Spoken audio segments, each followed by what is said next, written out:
Hello and welcome to the Super English Talks. My name is Jara, and I am so happy you are here with me today. Before we start, I want you to imagine something very clearly. Picture a bridge in your mind. A big bridge that goes across a wide river. On one side of the river is where you are now with your English. You can read. You can understand when people speak slowly. You know many words. You know grammar rules. But when you try to speak, you feel stuck. You pause. You search for words. Sometimes you even feel afraid. On the other side of the river is fluency. Fluency means you can speak naturally. You can share your ideas, your jokes, your feelings without fear. You can talk without long pauses. You can speak with confidence. Now, how do we get from this side to the other side? We need to cross the bridge. And today, we are not just talking about this bridge. We're going to build it step by step, piece by piece. This episode is your guide to speaking English fluently. It is not about magic tricks. It is not about secret formulas. It is about a journey, a real human journey, full of small steps, small wins, and big victories. So, find a comfortable place. Sit down. Take a deep breath. And let's begin this journey together. Let me tell you a story. It is the story of a man named Leo. Leo worked as a software developer. He was very smart, very talented.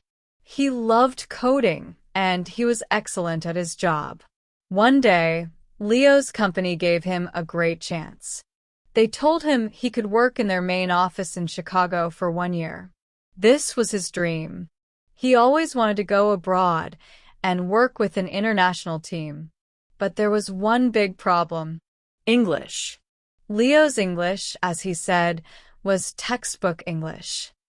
What does that mean? It means he studied English for years in school. He could read books and documents. He could write emails. He could understand technical English. But speaking? Speaking was different. When he had to talk, his body froze.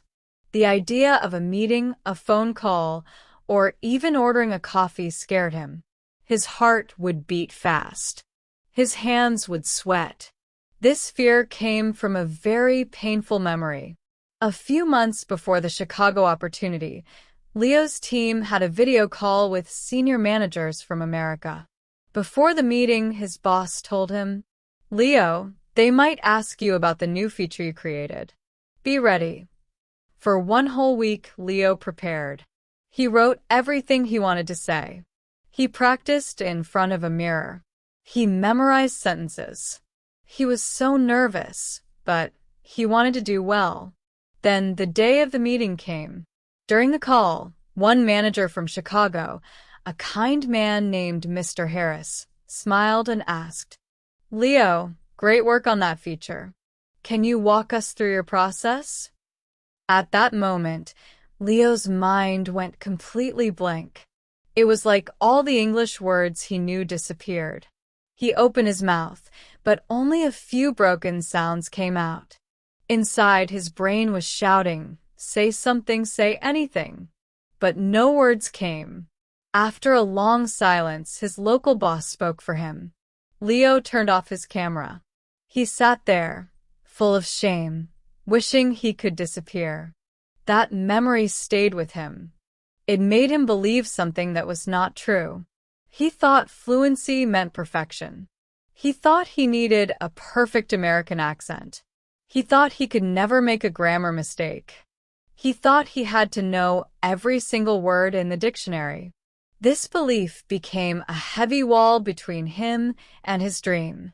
He practiced in his room every night, repeating book phrases like, "Hello, how are you today?" "I am fine, thank you." But deep inside, he felt stuck.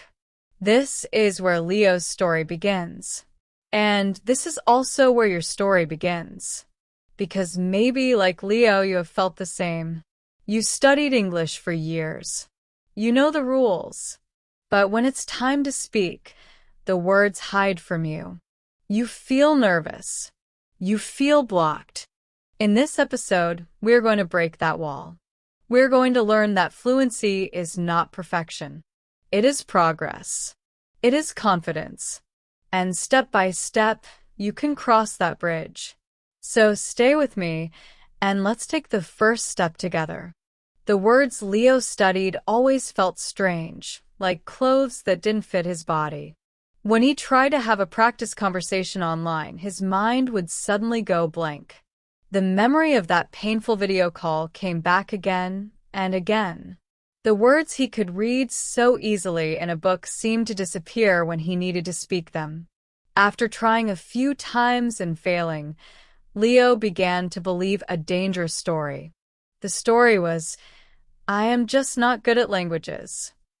Maybe you have told yourself the same story. It's actually very common. We look at other people who speak easily, and we compare our beginning with their middle. We see our mistakes as proof that we cannot do it, instead of seeing them as signposts that guide us forward. But Leo's real problem was not his intelligence. It was not his ability to learn. The real problem was his idea of what fluency meant. He was chasing something impossible, perfection. Here is the truth. Fluency is not about being perfect. Let me say that again because it is the most important first step on this journey. Fluency is not about perfection. Fluency is about connection. It is about being able to share what is in your heart and in your mind with another person. It is about being understood.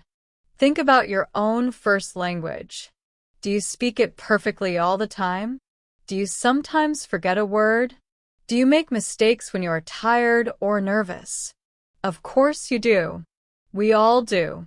Fluency means you can keep the conversation moving. You can explain a difficult idea, even if you use simple words. It means you can laugh at a joke, and even better, you can make someone else laugh too. And let me remind you, having an accent is not a failure. An accent is proof of courage. It shows that you know more than one language. It shows that you are brave enough to communicate across cultures. So the very first step in our journey is to change the way we think. We must tear down that wall of perfection that Leo built in his mind. I want you to pause for a moment and ask yourself this question. What does fluency mean to me? Not your teacher's definition. Not a textbook definition, but your personal definition. Maybe fluency for you means being able to have a 15-minute conversation about your favorite hobby. Maybe it means traveling and feeling confident asking for directions or ordering food. Maybe it means joining a work meeting and sharing one or two ideas clearly. These goals are real. They are achievable, and they're what fluency is truly about. Each one of these goals is like a stone that we place on the bridge we are building. For Leo, his journey really began when he stopped saying, I must speak perfect English. Instead, he said, I want to connect with my colleagues in Chicago. That small shift changed everything. Suddenly, English was not a scary test. It became a tool for connection. It made the journey lighter, more exciting, and more human. With this new mindset, Leo started to learn differently. Before, he focused only on studying, memorizing vocabulary lists, repeating grammar exercises again and again. That kind of learning is useful, and we call it active learning. But it is only half of the picture. Leo was missing the most natural and powerful part of learning a language: listening. One day, Leo had a conversation with a close friend. This friend had learned German successfully, and Leo wanted to know his secret.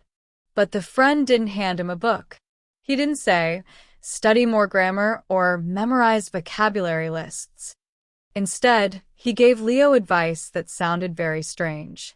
He said, stop studying so much. Start listening a lot. At first, Leo didn't believe it. How could listening help me speak? He thought. It sounds too passive, too easy. But Leo was desperate. He was tired of feeling stuck. So he decided to try. He started small. He found a podcast made for English learners. The podcast told interesting stories, and he listened to one episode every day.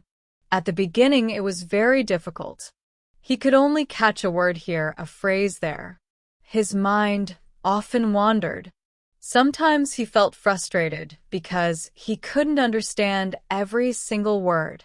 This is a very important moment for every learner. It is the moment when many people give up. They think, this is too hard. I don't understand. Maybe English is not for me. But Leo remembered what his friend had said. Don't try to understand every word. Just try to understand the main idea. Get the gist. Feel the rhythm. Listen to the music of the language. So he kept going. Every morning, on his way to work, Leo listened to the podcast. He didn't stop the recording. He didn't pause to check the dictionary. He didn't test himself.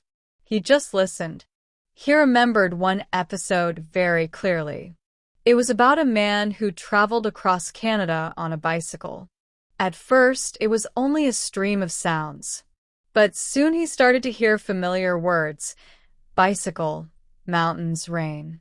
Those words helped him form a picture in his mind. Then suddenly he understood a whole sentence without effort. The journey was long, but it was beautiful. It was a very simple sentence. But for Leo, it felt like lightning. It was the first time English had entered his brain naturally, without translation, without stress. And in that moment, he felt something powerful. I can do this. After about 2 weeks of listening every day, something amazing started to happen. Leo began to notice patterns. He started to recognize common phrases that came up again and again. The host of the podcast would often say things like, "At the end of the day," or "That's a great question." Leo also noticed how her voice changed. When she asked a question, her pitch went up. When she made a statement, her pitch went down. Without even realizing it, Leo was absorbing the music and melody of English. Soon, Leo added another practice. He started watching his favorite American TV shows. But this time he used English subtitles, not subtitles in his own language. This was a game changer. Now he could connect the words he was hearing with the words he was seeing. If he missed something, he could quickly glance at the subtitles. But most of the time, he just listened. He was training his ear to the natural speed and flow of English conversation. Slowly, English stopped sounding like noise and started sounding like meaning. What Leo was doing has a special name in linguistics: comprehensible input. It sounds complicated, but the idea is very simple. It is the way all humans learn their first language. Think about it. When you were a baby, did your parents give you grammar books? Did they ask you to memorize vocabulary lists? Of course not. They simply talked to you. They repeated words. They sang songs. They told stories. For months, sometimes years, you just listened. You didn't speak. You didn't take a test. You just absorbed the sounds, the patterns, the rhythm. Your brain was like a sponge, soaking up the language. You were building a huge library of words and structures in your mind, even before you said your first word. Learning a second language as an adult is not so different. We need to fill our brains with English. We need to listen to thousands of hours of language that we can mostly understand. This is the foundation. You cannot build a house without materials. And you cannot speak a language that you have not first listened to. Listening builds the mental map of the language inside your brain. And with that map, speaking becomes possible. Speaking is really just reading that mental map out loud. Your brain already has the map from all the listening you've done. Now, it's about giving your mouth the chance to follow it. So, here is your next practical step. Your mission for the next month is to become a super listener. I want you to spend at least 30 minutes every single day listening to English. It doesn't matter what time of day, morning, lunch, evening, as long as you do it daily. And here's the secret. Choose things you actually enjoy. If you love cooking, watch cooking shows in English. If you love history, listen to a history podcast. If you love music, look up the lyrics to your favorite songs and sing along. Make it fun. This should not feel like homework. It should feel like entertainment. Now, when you are listening, practice letting go of the need to understand every single word. If you understand 70 to 80%, that is perfect.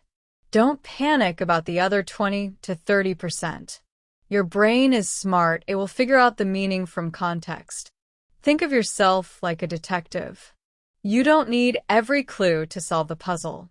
You just need enough to see the bigger picture. Let's practice this right now with a small exercise. I'm going to describe a scene. Don't worry about every word. Just try to imagine it in your mind like a movie. The sun was setting over the ocean, casting a warm golden glow across the water. The waves were gently lapping against the shore, and the sound was so peaceful, so calming. A cool breeze was rustling through the palm trees along the beach. Can you see it? Can you feel it? Even if you didn't know every word, like glow or rustling, you probably understood the main picture. That is the power of listening for the gist. Leo continued this listening practice for several months. Slowly, English stopped feeling like a stranger. It began to feel like a friend. He could laugh at jokes in TV shows. He could follow the news on the radio. He felt the English in his head becoming richer and more natural every day. But there was still one big problem. The bridge from listening to speaking still felt broken. He had all this language inside him, but when he tried to speak, the words didn't come out. His mouth froze. His brain knew the grammar, but his tongue couldn't follow. The sentences he understood perfectly when listening fell apart when he tried to create them himself. And this is the second great challenge for every language learner. It is completely normal. It is part of the process. You must activate the language you have stored in your brain. You must build a physical connection between your brain and your mouth. So Leo tried a new technique called shadowing. It is simple, but it is also incredibly powerful. Here's what he did. He put on his headphones, played his favorite podcast, and tried to speak at the same time as the host. He was like a shadow, following the speaker's words. The first time he tried, it was a complete mess. He stumbled over the words. He mumbled. It sounded like nonsense. But he did not give up. Instead, he broke it into smaller steps. He started with just one sentence. He listened. He paused the audio. Then he repeated the sentence out loud, copying the sound as closely as he could.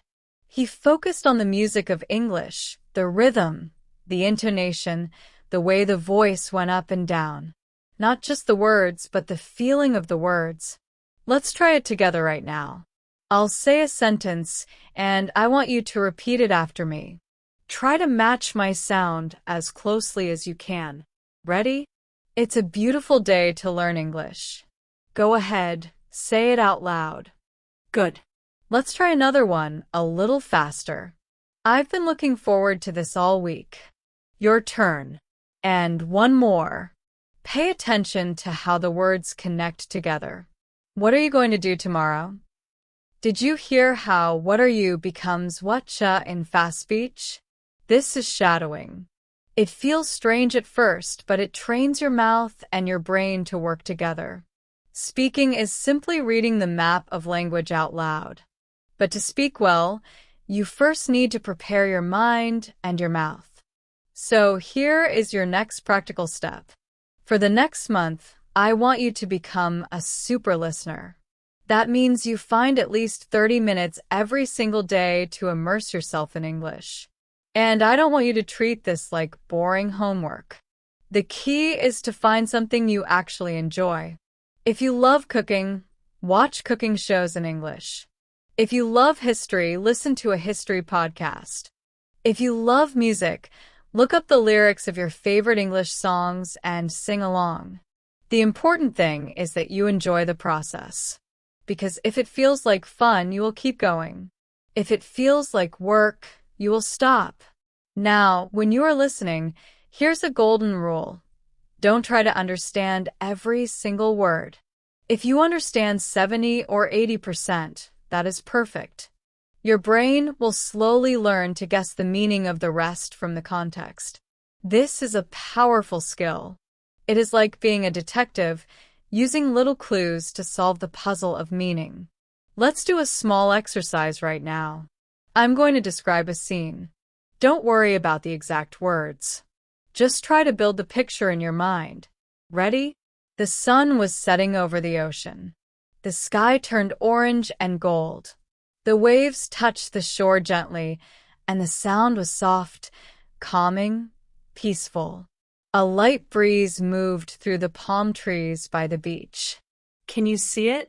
Can you feel it? Even if you didn't know every single word, you probably understood the main idea. That is the power of listening for the gist, not the details.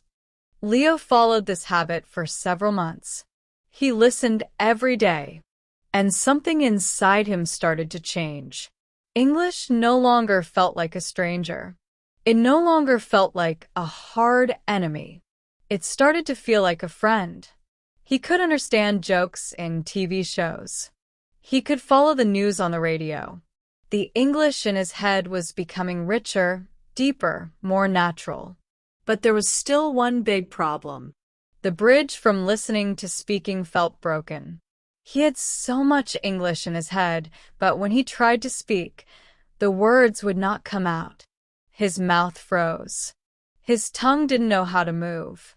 The grammar he understood when listening completely disappeared when he tried to build his own sentences. This is the second great challenge for every learner, and it is completely normal. At some point, you have to activate the language that you have learned passively. You have to connect your brain with your mouth. So Leo began with a technique called shadowing. Shadowing is simple, but very powerful. You put on your headphones, play something in English, and you try to speak at the exact same time as the speaker. You are like their shadow, following their voice. The first time Leo tried shadowing, it was a disaster. He stumbled over words. He mumbled. He sounded like nonsense. But he did not give up. He started with one sentence at a time. He listened, paused, and repeated. Slowly, he paid attention to the rhythm, the melody, the way the words connected. Let's practice right now. I'll say a sentence. You repeat it out loud after me. Ready? It's a beautiful day to learn English. Go on, say it. Here's another one a little faster. I've been looking forward to this all week. Your turn. One more. Listen to how the words connect. What are you going to do this weekend? Notice how going to sounds like gonna. That's the kind of natural speech you learn through shadowing. Leo practiced shadowing for 10 minutes every day. It felt like a workout for his mouth. He was training the muscles of his lips and tongue. He was building muscle memory. Little by little, speaking became easier. It was no longer a slow, painful effort. It was becoming automatic. After shadowing, Leo moved on to the next step, talking to himself. I know it might sound strange, but it is one of the safest and most effective ways to practice speaking. There is no one there to judge you. No pressure. Just you and the language. Leo started narrating his life. While making breakfast, he would say, "Okay, now I'm taking the eggs from the fridge. I'm going to crack 2 eggs into the bowl. I'll add salt and pepper. Sometimes he pretended to be a TV chef. Welcome back to Leo's kitchen. Today we are making a magnificent omelet. First, you take 2 beautiful, farm-fresh eggs. Other times, when driving, he pretended to be a sports commentator. And the red car is trying to merge, but the blue van is blocking him. Oh, what a move by the blue van. The sentences were simple. The grammar was not perfect, but that didn't matter. The goal was practice, retrieving words from his brain and turning them into speech. I want you to try this too. Choose one daily activity. It could be washing dishes, walking to the bus stop, or brushing your teeth. For the next week, describe that activity in English out loud every time you do it. Don't worry about mistakes. Don't worry if you stop to search for words. Just keep speaking. Think of it this way. If you want to learn how to swim, you can read books, you can watch videos of Olympic swimmers, but eventually, you must get in the water. Talking to yourself is your private swimming pool. It is safe, small, and private, but it prepares you to swim in the real ocean of conversation. After a few weeks of shadowing and self-talk, Leo felt new confidence. Words came more easily. Sentences formed more quickly. He was finally ready for the scariest step of all, talking to another person. His dream of working in Chicago was getting closer. He knew he had to face his fear. His friend had told him about a website for language exchange, where learners from different countries can practice together.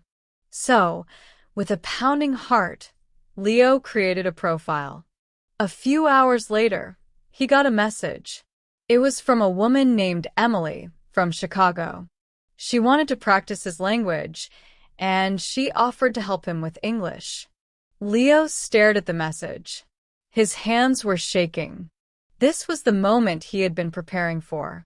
Leo and Emily scheduled their first call for Saturday. The week before the call was hard for Leo.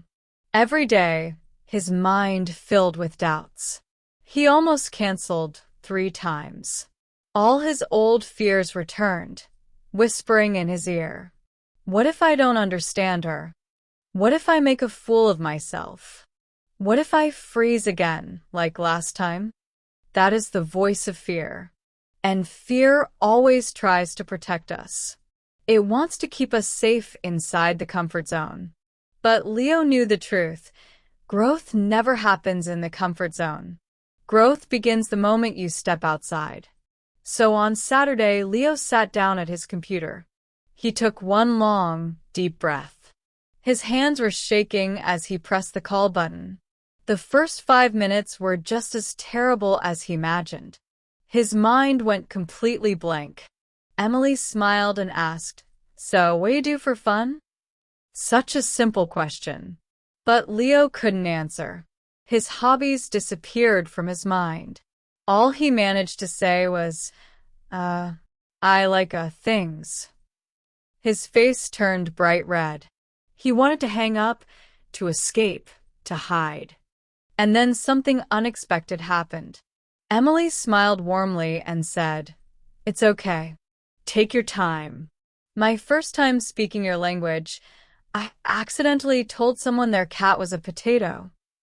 Leo blinked. A potato? He couldn't help but laugh. Her kindness was like a lifeline thrown to a drowning swimmer. He remembered his goal. Connection, not perfection. So he chose something simple. Something he knew well. "I have a dog," he said slowly. "His name is Max. He is very big. He eats a lot." It wasn't perfect. It wasn't fancy. But Emily understood. She laughed and said, "I have a big dog, too. What kind is he?" And just like that, the wall of fear cracked. They were having a conversation. A real conversation. They talked for 30 minutes. Leo made many mistakes. He used the wrong preposition. He forgot the apostrophe S. He asked Emily to repeat things again and again. But none of that mattered, because by the end of the call, he wasn't embarrassed, he was excited. His heart was racing, but this time with joy. He had done it. He had survived. More than that, he had connected. He had shared a little piece of his life, and someone on the other side of the world had understood. This is the magic moment in language learning. It's not about grammar rules. It's not about perfect test scores. It's about that spark of human connection. That moment when your words reach another person, and their words reach you. Finding a safe place to practice is crucial. For Leo, it was Emily, his language exchange partner. But it could also be a conversation club, an online tutor, or a friend who is also learning. The key is simple. Find someone who is patient, kind, and encouraging. Because here's the truth. Mistakes are not your enemy. Mistakes are your teachers. Every mistake shows you exactly what part of the map you need to study again. If you use the wrong tense, it is not failure. It is feedback. It's your brain saying, okay, let's practice this part a little more. When you start to see mistakes as feedback, they lose their power to scare you. They become guides instead of obstacles. Leo kept talking with Emily every week, and something amazing happened. Each conversation became a little easier. He started to use the phrases he had heard in his podcasts. The rhythm and melody he practiced in shadowing appeared naturally in his own speech. With every call, his confidence grew. Step by step, mistake by mistake, conversation by conversation, Leo was becoming a speaker. Leo began to see himself in a new way. He no longer thought, I'm bad at languages. Instead, he thought, I'm a language learner. I'm on a journey. I'm getting better every single day. That small shift made a big difference. He even started making jokes in English. And even though the jokes were not always funny, the fact that he tried was a huge victory. Why? Because now he wasn't just speaking English. He was showing his personality. He was expressing his true self in this new language. Think about yourself for a moment. What do you love to talk about in your own language? Maybe it's movies. Maybe it's sports. Maybe it's technology, or travel, or your family. The next step for you is to prepare yourself to talk about these things in English. Now, this doesn't mean you should memorize a script. That will only make you sound unnatural. What it means is that you should give yourself the tools to have a conversation.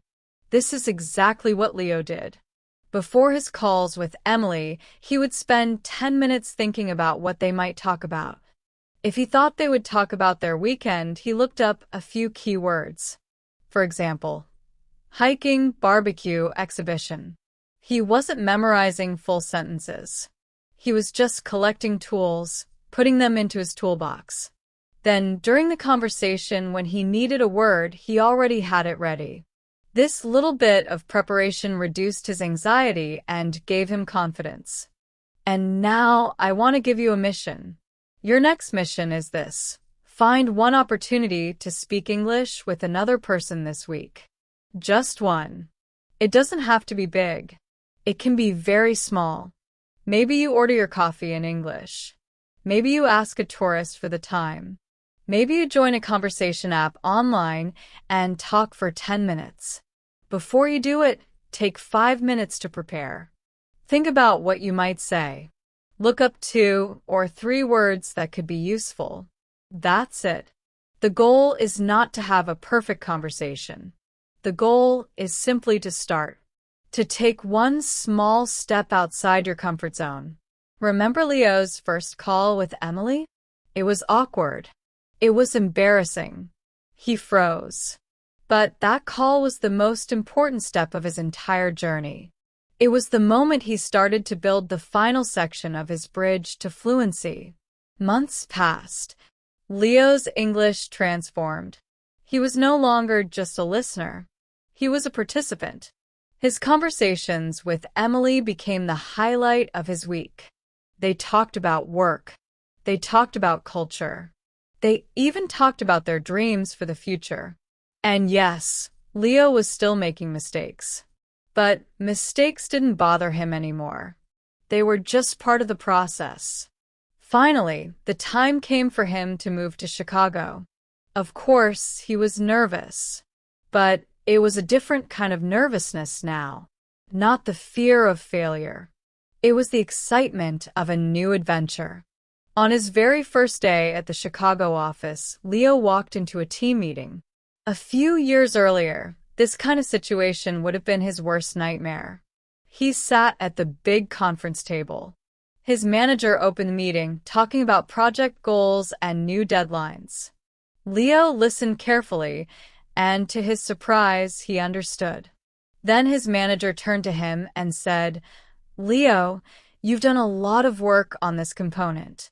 Do you have any thoughts you'd like to share?" The whole room looked at him. For a moment, the old fear came rushing back. His heart started beating faster. His mouth felt dry. But then Leo remembered his journey. He remembered all the hours of listening to podcasts on the bus. He remembered shadowing in his bedroom. He remembered talking to himself while cooking breakfast. And most of all, he remembered his first clumsy, but wonderful, conversation with Emily. He took a breath and he spoke. He explained his idea for improving the code. He used simple words. He paused once to find the right phrase. His accent was clearly not American, but his meaning was clear. His colleagues nodded. Someone asked a follow-up question, and Leo answered it. When he finished, his manager smiled and said, "That's a great point, Leo. Let's explore that idea." In that moment, Leo wasn't just a software developer. He was a communicator. He had crossed the bridge. He was fluent, not because he was perfect, but because he could connect. His dream had finally become reality. Leo's story shows us the path. It lays out the essential steps to move from being a passive learner of English to an active, confident speaker. But his story is only one version of the journey. Your journey will look different. Every traveler finds their own way. Leo showed us how to build the main bridge across the river, but there are also other paths, shortcuts, and scenic routes. And now, it's time to look at the next stage of fluency. Once you can have conversations, once you can connect, how do you make your English smoother? Faster? More natural? To answer that, I want to introduce you to another learner. Her name is Isabella. Isabella was a dedicated listener of this very podcast. She followed Leo's story step by step. She built a daily listening habit. She practiced shadowing until the rhythm of English felt natural.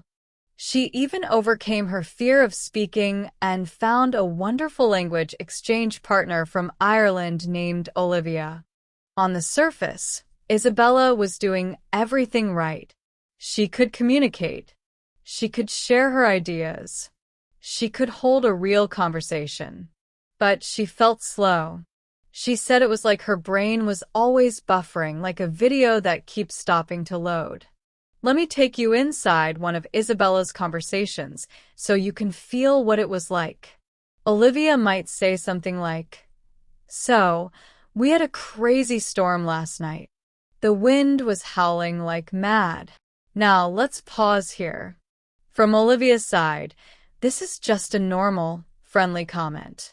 But inside Isabella's mind, a whole process was happening. Isabella understood every single word that Olivia said. That wasn't the problem. The problem was what happened next. The machine in her head switched on. Her very first thought in her native Italian was, "Oh, we had a storm last week too. It was really strong and it knocked down a tree on my street." Now the hard work began. She had to translate. Okay, that's easy. A storm. Last week. It was very strong, good. That one works. Knocked over. Wait, how do you say that? In Italian, it's sbattuto roves. She tried to find the English version in her head. Fell down? Made fall? Knocked down? That sounded close enough. A tree. On my street. Okay, good. Piece by piece, she slowly built the sentence. We had a storm last week. It was very strong, and it knocked down a tree on my street. Finally, she had it.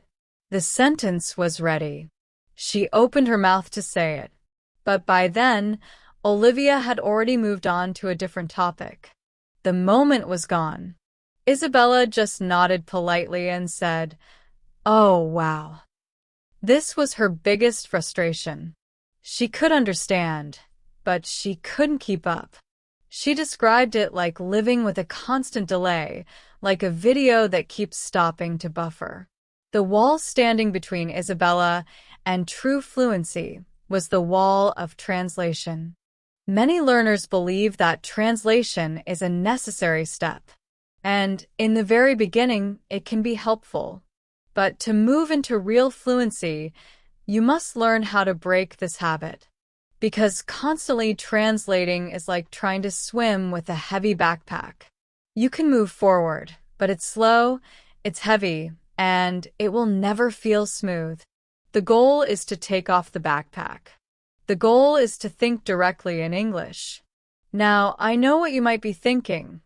That sounds magical. That sounds impossible. Isn't that only for advanced speakers? But here's the truth. It's not magic. It's not a gift. It's a habit.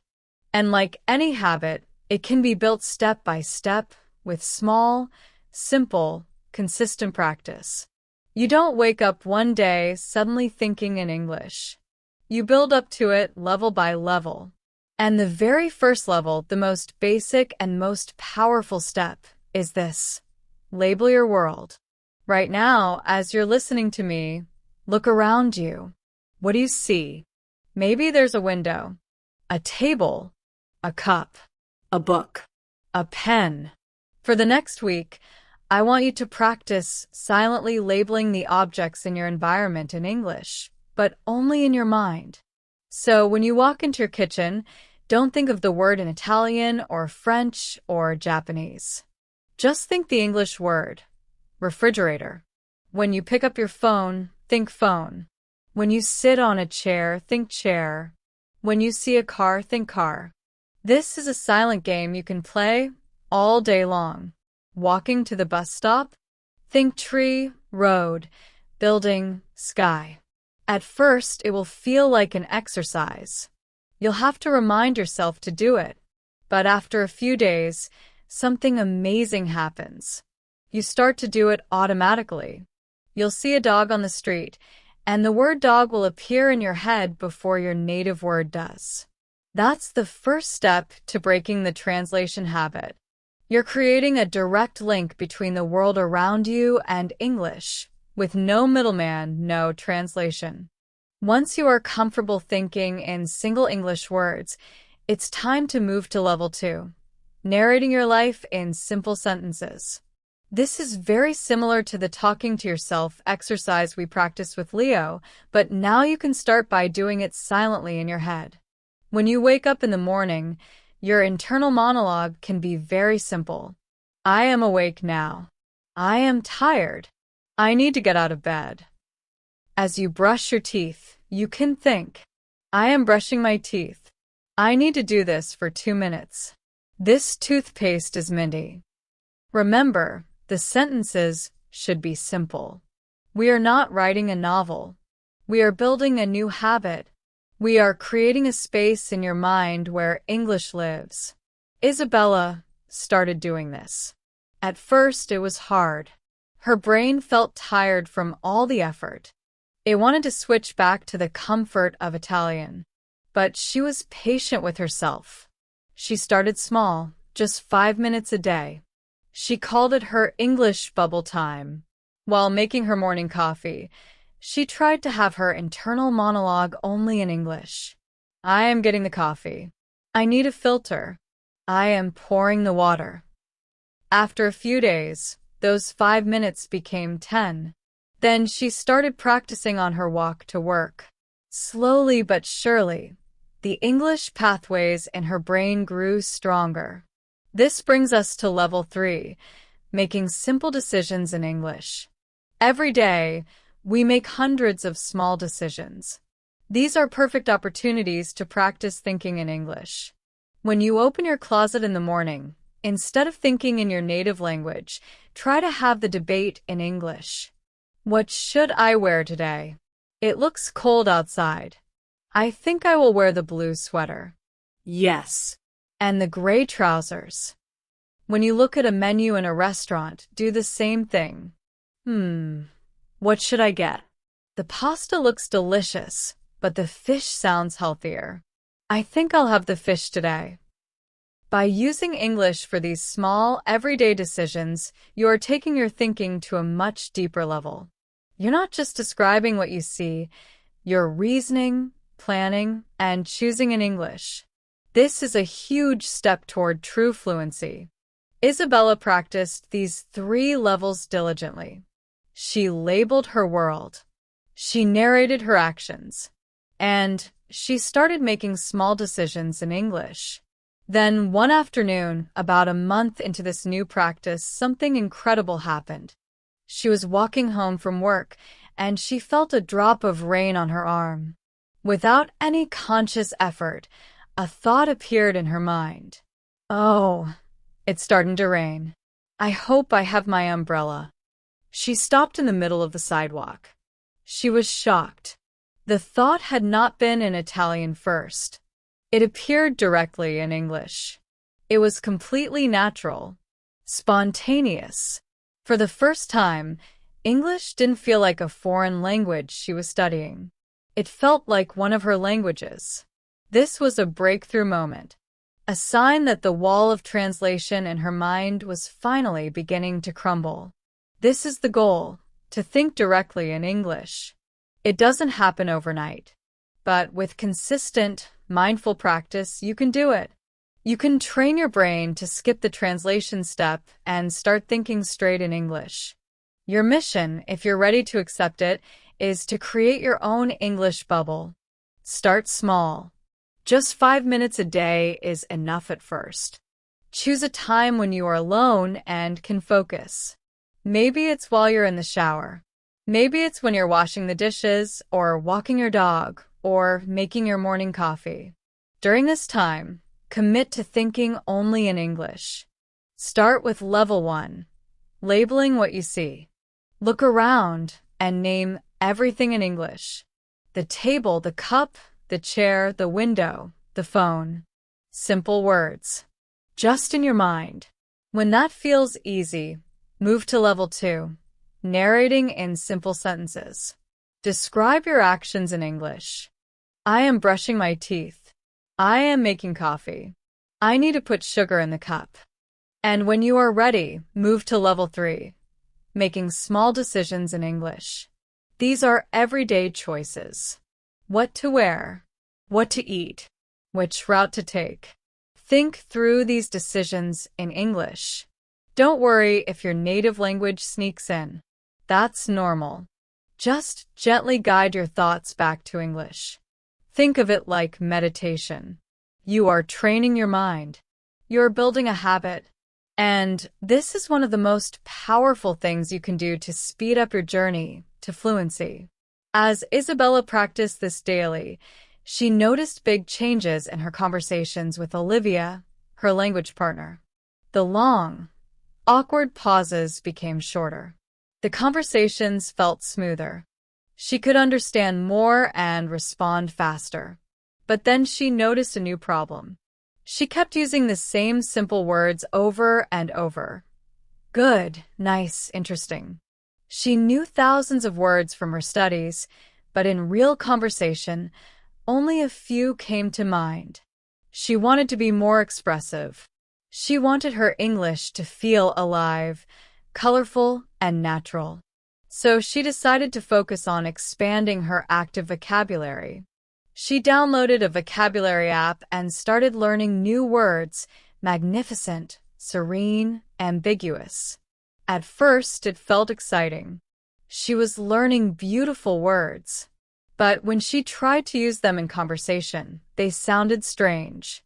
She might say, "The weather today is magnificent." Olivia would laugh and say, "You sound like you're reading Shakespeare."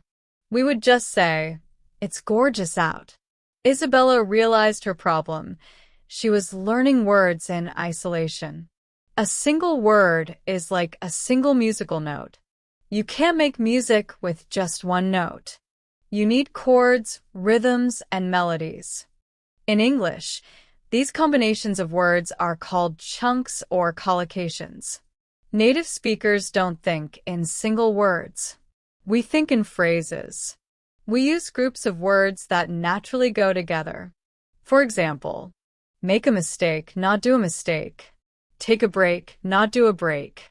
Do the dishes or do business, not just do homework. Learning these chunks is the secret to sounding natural and fluent. It's what makes your English sound like a real person, not a textbook. So, how do you learn these chunks?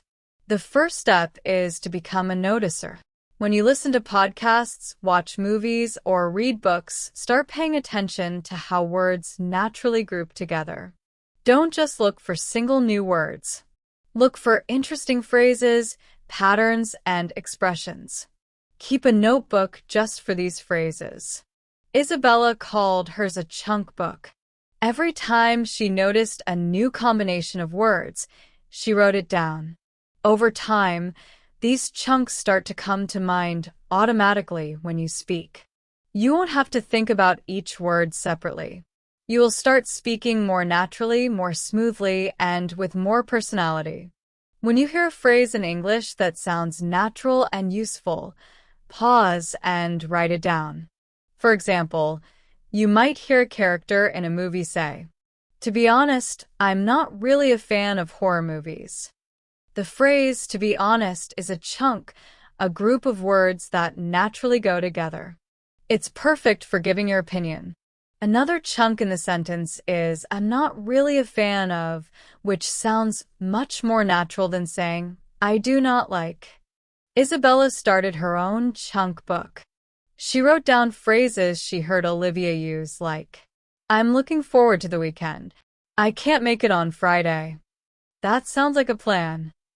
She even organized her book into categories like greetings, giving opinions, and telling stories. This made it easy to find the right phrase when she needed it. These weren't difficult words. They were the real building blocks of everyday conversation. The next step is to learn new vocabulary in context. This is why just memorizing lists or using dictionary apps isn't enough. A word's meaning comes from the words around it. From now on, when you learn a new word, don't just write the word and its translation. Write the whole sentence where you found it. For example, if you see the word essential in an article, getting enough sleep is essential for good health. Writing the whole sentence is much more powerful than just writing. Essential equals very important. The sentence shows the grammar and teaches you how to use the word naturally. You also see that essential is often followed by for. Next, make the sentence your own. Write 3 sentences using the word or chunk in a way that connects to your life. For essential, Isabella might write, "Practicing English every day is essential for my fluency. My morning coffee is essential for a good start to my day. Having good friends is essential for my happiness." Now the word belongs to her. She hasn't just memorized it. She has made it part of her life. Another fun and powerful way to remember new words is to connect them in a story. Our brains are great at remembering stories, but not random lists of words. For example, if you learn 3 words, achieve, overcome, rewarding, you could make a small story. It was difficult to learn English, but I was determined to achieve my goal. I had to overcome my fear of speaking. In the end, it was the most rewarding experience of my life. This story links the words together and makes them easier to remember.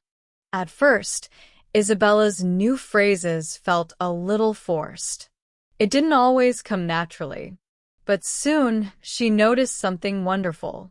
The phrases she had collected in her chunk book started to come out automatically in conversation. Instead of saying, "I think it is a good idea," she found herself saying, "That sounds like a great idea." Instead of, "I am tired," she might say, "I'm completely wiped out." Her English began to have more flavor and personality. It sounded less like textbook English and more like the real language people speak every day. Olivia, her language partner, noticed the change immediately. "Isabella," she said one day, "your English is sounding so natural lately. You sound just like my friends here." This was the best compliment Isabella could receive. It showed that her new method was working. She wasn't just learning English words anymore. She was speaking English naturally. Now it's your turn. Your next mission is to start your own chunk book. Get a notebook or make a file on your computer. For the next week, your goal is to find and collect 10 interesting phrases or chunks. You can find them anywhere. In songs, in movies, in podcasts, in articles. When you find a phrase, write down the phrase itself and the sentence where you found it. Then, try to make 1 or 2 sentences of your own using the new phrase. Make them personal, connected to your life. Remember, you're not just a student of words, you're a collector of phrases. This simple shift will help you sound much more natural and confident. As Isabella's speaking improved, her confidence grew. But it wasn't always easy. Some days were amazing. Words flowed effortlessly. Conversations with Olivia felt easy and enjoyable. Other days were harder. She stumbled over words. She felt like she was back at the beginning. On those days, the old voice of doubt crept back in. You're not good enough. You'll never be truly fluent. Isabella realized that fluency isn't just about techniques or vocabulary. It's also about managing your mind. You need to be resilient and keep going even when it's hard. This brings us to an important concept, the confidence loop. Here's how it works. You take a small action, like speaking in English. You have a small success, like completing a conversation. That success gives you positive feedback and a little boost of confidence. With more confidence, you are willing to take a slightly bigger action, like talking to someone new or sharing a more complex idea. That bigger action can lead to even more success, which builds more confidence. This is a positive upward spiral. Action creates confidence, and confidence creates more action. The opposite is also true. If you are too afraid to act, you never get the feedback that builds confidence. Your fear keeps growing, and you stay stuck. This is the loop of fear, and it traps many language learners. The secret is simple. Start with small actions, even when you don't feel ready. Confidence doesn't come first. Action comes first. You just need to be brave for a few minutes. Start the conversation, speak the words, take the step. That's how the positive spiral begins. Isabella knew one thing very clearly. She couldn't rely only on her feelings. Some days she felt motivated, other days she felt tired or frustrated. Motivation changes from day to day. She needed something more, a system and a community to keep her learning consistent. Learning a language can feel lonely. You spend hours listening to podcasts by yourself, practicing by yourself, and sometimes it seems like you are the only one in the world who struggles. But the truth is, there are millions of people learning English right now. You are not alone, and connecting with other learners can be like fuel for your engine when your motivation is low. For Isabella, finding a community was a game changer. It all started with Olivia. Olivia wasn't just a language partner. She became a friend. She understood Isabella's goals, celebrated her progress, and gave her encouragement when things felt hard. But Isabella wanted more than one person. She wanted a larger network of people who understood the ups and downs of learning a language. So, she joined an online forum for English learners. At first, she just read other people's posts. She saw people asking the same questions she had. She saw people sharing the same struggles and frustrations. Just reading these posts made her feel less alone. After a week, she decided to write her first post. She shared the story of her breakthrough, the first time she thought in English without translating. The response was amazing. Dozens of people from all over the world replied. "That's so inspiring. I can't wait for that to happen to me. Congratulations." This wave of positive feedback gave her a huge boost to her confidence. She also discovered something important. One of the best ways to build your own confidence is to help others. New learners would ask questions about grammar or vocabulary, and Isabella found that she could often answer them. By explaining concepts to someone else, she strengthened her own understanding. Teaching forced her to organize her thoughts and clarify what she really knew. One day, a new member posted, "I'm so frustrated. I feel like I'm not making any progress." Isabella immediately connected to this person. She replied with her story, sharing how she had felt exactly the same way. She gave practical tips about listening and finding a language partner. A few days later, the man replied, "Thank you so much. Your story gave me the motivation to keep trying." Helping him made Isabella realize something powerful. She had grown a lot. She wasn't just a learner anymore. She had become a mentor. She was now an active and valued member of her community. It was her tribe. On days when her confidence dipped after a difficult conversation, she would go to the forum. She would either read an inspiring story or help someone else. This system kept her motivation alive. It became her lifeline. Now it's your turn. Your final mission for this part of the journey is to find your own community. It doesn't have to be big. It can start with just one person. If you don't have a language partner yet, make it your goal this week to find one. If you already have a partner, think about deepening your connection. Share your goals and ask them to help you stay accountable. Next, look for a wider community. Search on social media for groups of English learners. Find an online forum. Read the posts. See the shared struggles and successes. And when you feel ready, contribute. Ask a question, share a small victory, or encourage someone else. Don't try to walk this path alone. A community will help you stay motivated, give you support, and make your learning journey more joyful and sustainable. We are social creatures. We are built to connect with others and share experiences. Your community will celebrate with you on your good days and help lift you up on your difficult days. Support from others makes the journey of learning English much easier and more enjoyable. Now we reach the final and most exciting stage of language learning.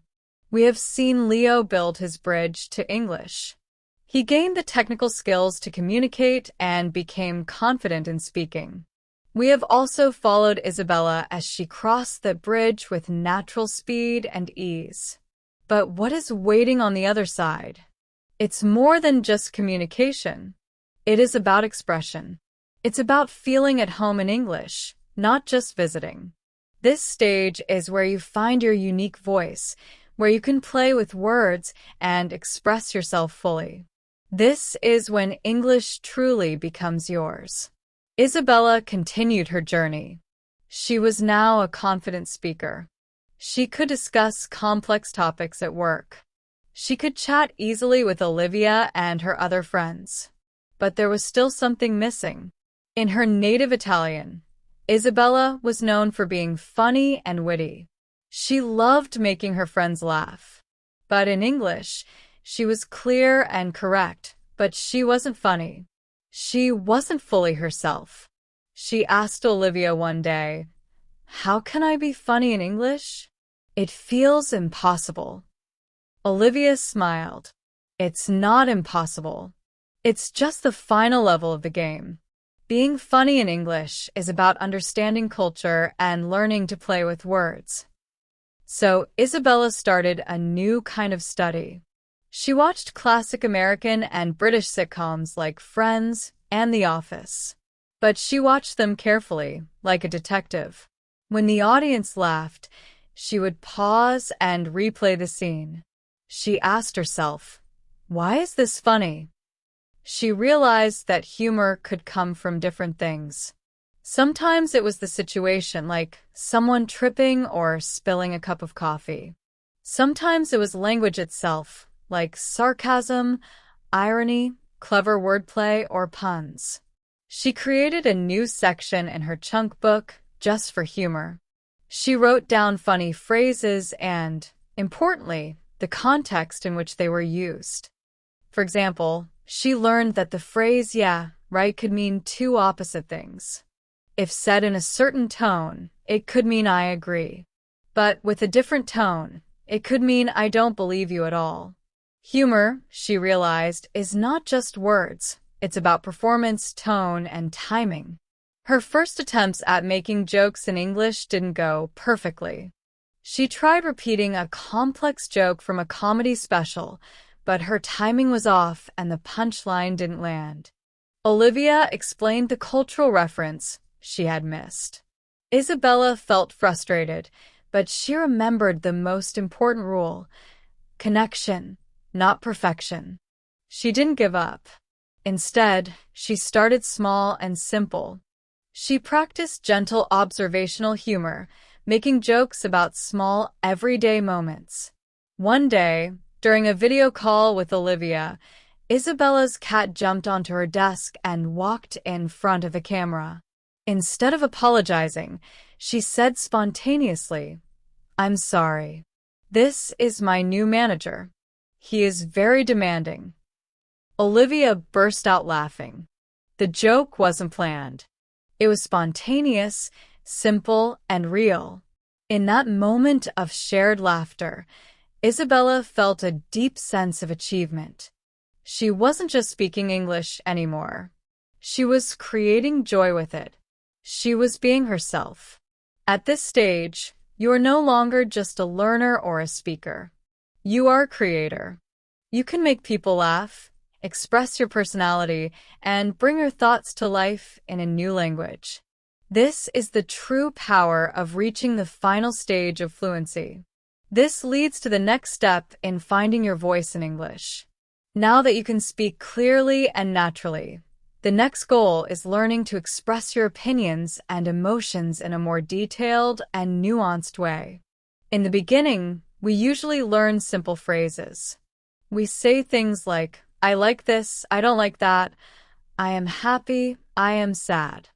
These are important, but life is more complex than just these basic feelings. If you want to connect deeply with someone, you need to be able to express more complicated emotions and opinions. Isabella noticed how native speakers expressed these subtleties. They didn't just disagree or agree. They often softened their language to be polite and thoughtful. They used phrases like, "I see your point, but I have a slightly different take on it. I'm not sure I entirely agree with that." These phrases acted like tools for handling conversations politely and respectfully. They helped Isabella speak in a way that was clear but also friendly. She began practicing this during her conversations with Olivia. They talked about movies and books. Previously, Isabella might have said something very simple like, "I did not like the movie." Now, she tried to be more specific and thoughtful. "After watching a film," she said, "to be honest, I had mixed feelings about it. On one hand, the cinematography was spectacular, but on the other hand, the plot felt a bit underdeveloped. This small change made a big difference. The conversation went from a simple statement to a discussion. Olivia could respond, "Oh, that's interesting. What did you find underdeveloped about it?" Isabella was now using English not just to say her opinion, but to explore it and discuss it. She also worked on expanding her emotional vocabulary. She learned subtle differences between words: annoyed, frustrated, furious, content, happy, ecstatic. Each new word was like a new color she could use to describe her feelings more clearly. The next advanced step is storytelling. Everyone tells stories every day about work, funny things, or frustrating experiences. Being able to tell a good story is one of the most powerful skills in English. Stories help people connect, remember your ideas, and understand your experiences. At her job, Isabella noticed that the most respected colleagues were not just those with the best technical skills. They were the ones who could present their ideas in a story format. She learned a simple structure called the STAR method, often used in business storytelling. STAR stands for S. Situation. What was the situation? Give context. T. Task. What was your goal? What were you supposed to do? Action. What actions did you take? R. Result. What happened in the end? What was the outcome? This method gives your story a clear, logical flow, making it easy for others to follow. One week, Isabella had to explain to her team how she fixed a difficult bug in the software. Instead of just listing technical steps, she used the STAR method. She said, Situation. Our users in Germany were experiencing a major crash every time they tried to use the new feature. Task. My task was to find the cause of the crash and fix it before the end of the week. Action. I analyzed the crash reports and found a specific line of code that conflicted with German keyboard layouts. I rewrote that part of the code. By using this method, Isabella made her explanation clear, structured, and easy to understand. It wasn't just technical information, it was a story that everyone could follow. The final part of the STAR method is result. Isabella explained what happened after she fixed the software bug. She said, Since I deployed the fix yesterday, there have been 0 crashes reported from our German users. By framing her explanation as a story using the STAR method, her explanation became clear, interesting, and memorable. Her manager was very impressed. Isabella had used English to show her skill and value to the team. To take her storytelling even further, Isabella learned about adding sensory details. Olivia explained that a good story doesn't just tell what happened, it shows it. A story with sensory details makes the listener feel like they are actually there. Olivia challenged Isabella to describe her weekend trip to the beach, but she had to include one thing she saw, one thing she heard, one thing she felt. At first, Isabella's story was very simple. I went to the beach. It was nice. Olivia gently guided her. Okay, but what did you see? What did you hear? Isabella tried again. I went to the beach. I saw the huge blue waves crashing onto the white sand. I heard the seagulls calling over my head. I felt the warm sun on my skin. Suddenly, her story came alive. It was no longer just facts. She was creating an experience for the listener. Now, it's your turn to practice. Choose one of these 3 areas this week. Humor. Watch a short sitcom clip around 10 minutes. Try to understand one joke. Then explain why it was funny, either to your language partner or just to yourself. Nuanced opinions. Find an article about a topic you like. Write 3 sentences giving your opinion, but try to use phrases like "from my perspective," "I'm on the fence about," or "I'm inclined to believe that." Storytelling. Think of something that happened to you this week. Tell the story to yourself, but include one thing you saw, one thing you heard, and one thing you felt. Remember, the goal is not perfection. The goal is to experiment, play, and make English your own. Let's look back at what Leo and Isabella taught us. Leo's journey. He showed the fundamental path. Change your mindset from perfection to connection. Build a strong foundation of listening. Activate your speaking muscles through shadowing and self-talk. And most importantly, have the courage to start real conversations. Isabella's journey. She taught the next level. Break the translation habit by thinking directly in English. Sound more natural by learning chunks of language, not just single words. Stay motivated by creating a confidence loop and finding your community. Finally, she showed how to express your unique personality with humor, nuanced opinions, and storytelling. Each part of their journeys is a piece of the puzzle. Together, they show the complete path to fluency. Learning English is not a short or easy journey. It takes patience, persistence, and the willingness to step outside your comfort zone. But it is one of the most rewarding journeys you can take. You gain the ability to connect with people from different cultures, understand their stories, and share your own.